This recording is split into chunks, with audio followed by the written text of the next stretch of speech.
Are you interested in being the most authentic version of yourself? Creating space for growth, connection, and real change in your life? Vulnerability is the way to go. I'll be honest with you, I hate being vulnerable. However, I will definitely say vulnerability is what has made me grow the most. Hey, and welcome back to my channel. And if you're new here, welcome. I'm glad that you're tuning in.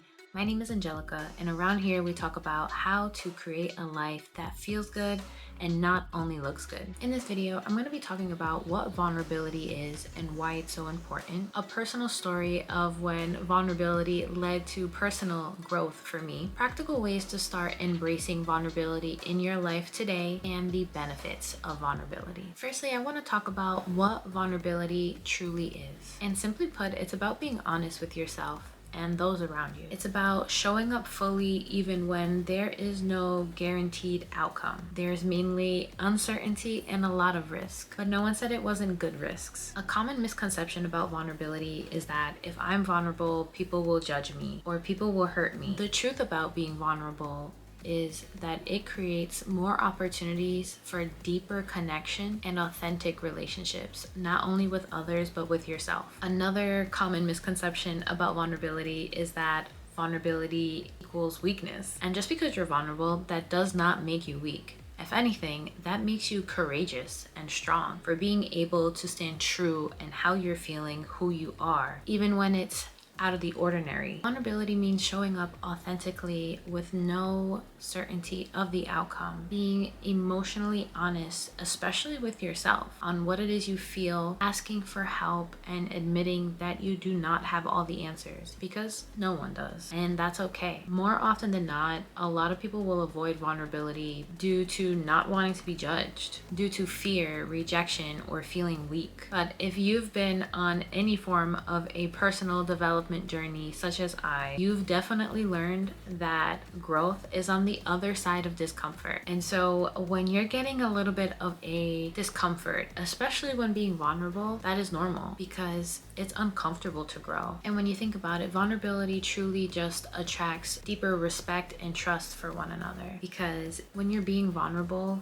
you're being honest with yourself and with those around you. Going into a more personal story and sharing with you my experience on being vulnerable, especially in ways that are uncomfortable and unusual for me. Something that I tend to struggle with is struggling and being honest about that. Sure, I talk about it on social media and I talk about it with my therapist. But outside of that, my friends kind of have an idea that this is something I struggle with, but I don't necessarily provide too much details or really ask for help. This is something that's super foreign for me as I've been trying to be more vulnerable and being honest in what it is that I need and how others can help me. A few months ago, I actually sat down with a close friend of mine to let them know, hey, not only am I struggling with mental health, but here's what that looks like for me. You know, I become, for lack of better terms, lazy, right? I don't want to wash the dishes. I don't want to clean my house. I don't have the motivation to get up and do things. I am constantly worried and thinking all day long, on high stress alert the entire day, you know, things of this nature. And ultimately shared this with my friend and shared with them what does my day-to-day look like and how it would be helpful for them to just reach out to me, because I also have a feeling of not wanting to be a burden. So acknowledging, hey, this is a struggle for me and I will do my best to reach out to you. Also, as my friend, it would be super helpful if you were to reach out to me, especially when you notice that I've been distant, or if I verbally tell you like, hey, I'm going through a tough time. It would really be helpful for you to, you know, just be aware of what this looks like for me and be aware on how you can help me. Honestly, this was such a big step forward, because even if my friend did not reach out to me, which they did, which was super helpful, even if they did not, I can tell you just personally being able to speak up for what I need felt so foreign yet so good. It felt like I'm getting closer to advocating for myself and truly being able to be vulnerable and have deeper connections with people. Ultimately, my friend did end up reaching out to me and kind of checking in on me, something that they never did in the past. And I knew that it was not only helping me with my mental struggles, but truly helping our relationship to become deeper and more authentic. Now, I don't want to necessarily just talk about the good things, because with being vulnerable, with going through your healing journey, there are so many things that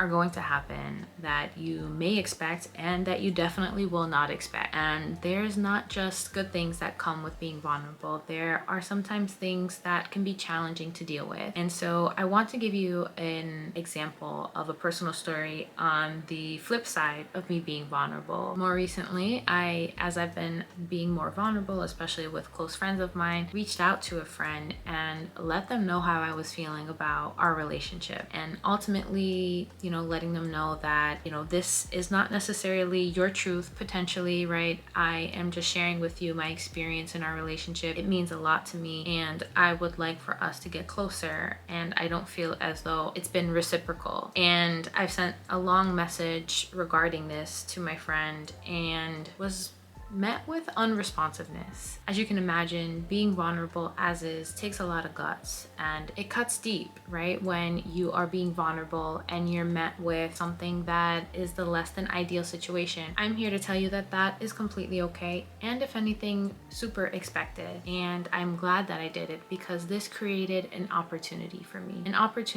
me to get a closer look at my relationship and really understand if this is truly authentic for who I am, who I'm becoming, or is this something that was more of a season? It's important to surround yourself with people who accept you, who you authentically are. Not saying that you are perfect and nothing about you has to change. That definitely comes with being a friend and expressing to someone things that they may be lacking and things that you can point out to them. We definitely need that. I'm more emphasizing on if you're sharing vulnerable things with someone and there's certain things that you need from someone and they're unable to provide that for you, that's okay. That's not their fault or your fault. It's just an opportunity for you to reflect that relationship. And that's exactly what this opportunity was for me. Ultimately, my message here is that when being vulnerable, you may be met with support and or led to a breakthrough. Regardless, both of these experiences have led to so much growth and learning about myself, about my needs, about my wants, and about how to advocate for myself. Be authentic and learning that vulnerability is okay. And being vulnerable is what's going to lead me to being myself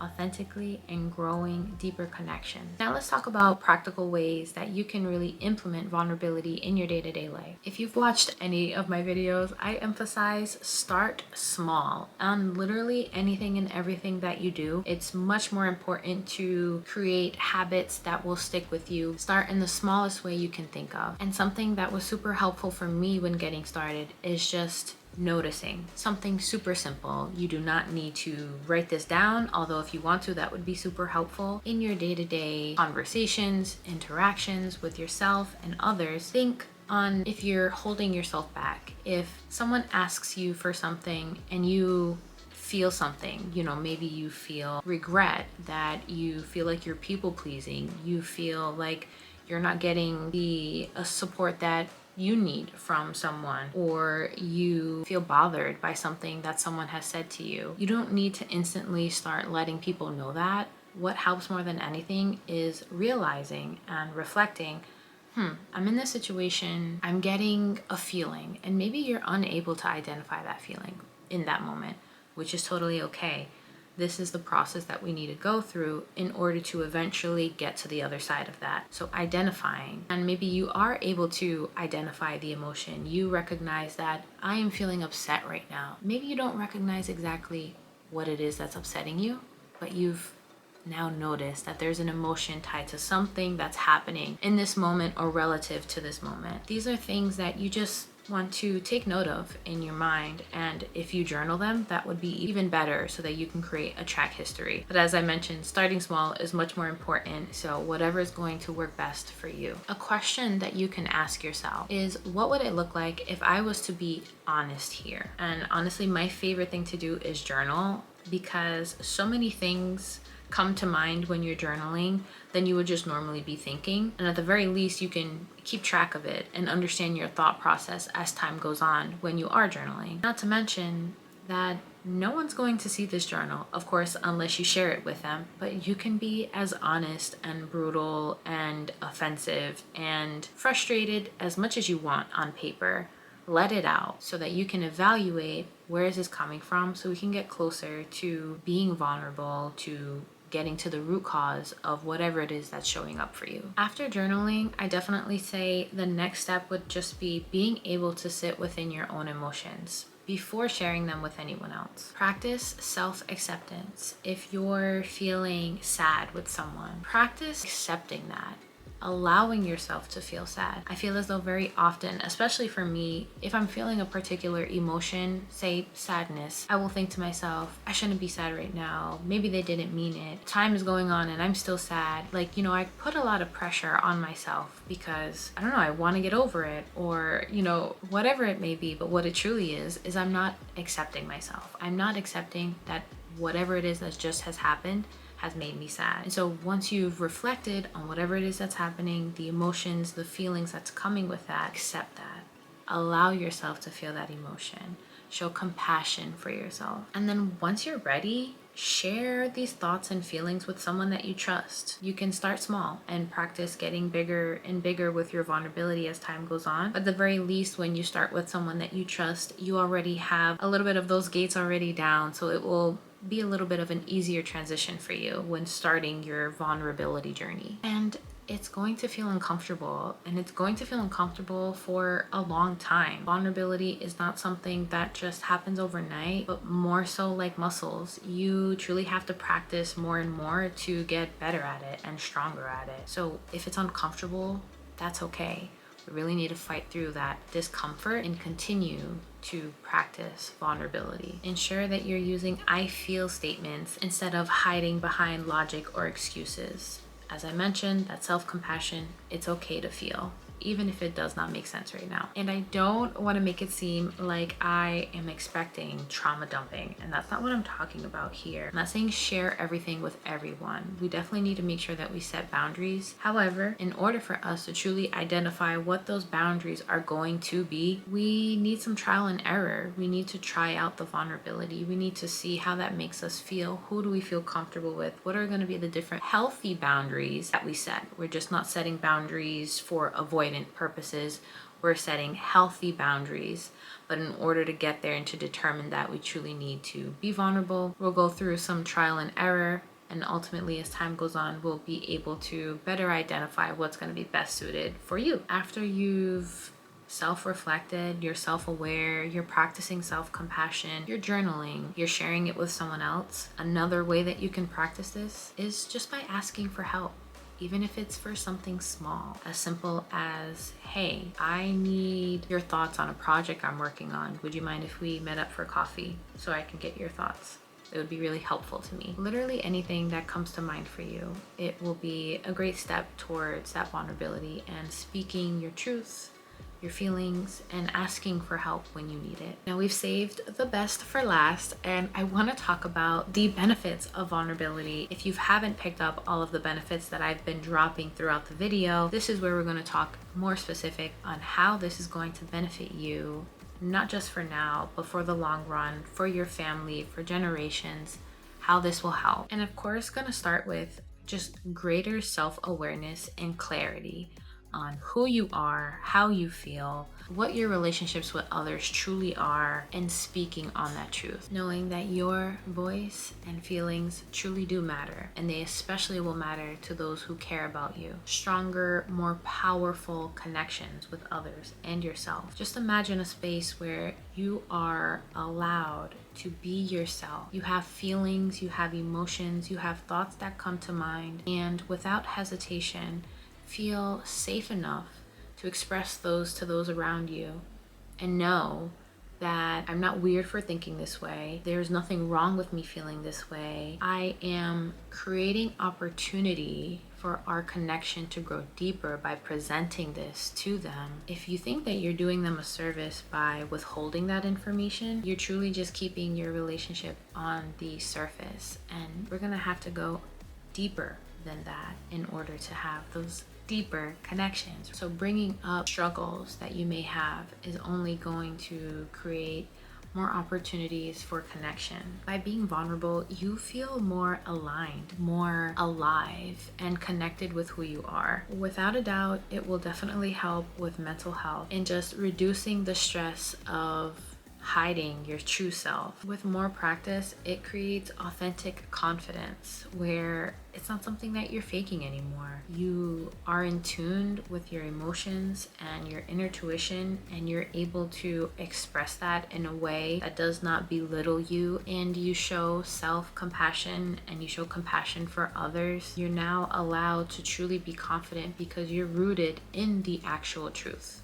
not on a lie. And it also just leads to a more fulfilling life. This is primarily because you are living in a life that's more aligned with your true values. And how do you know that? That's because you're doing the work to identify where these feelings and emotions are coming from, to be able to speak onto them, to be able to get a clearer image on what your values are, so you can live more aligned to those values and ultimately feel more fulfilled in your life. If anything in this video speaks to you, I'd love to hear it. Please let me know what landed in the comment section. I'd love to hear your thoughts, your story, or one way that you plan to practice vulnerability this week. Please go ahead and like this video, subscribe, and turn on your alert notifications so you can be notified once I release my next video. And as always, keep showing up, keep it realistic, and most importantly, keep it you. See you next time.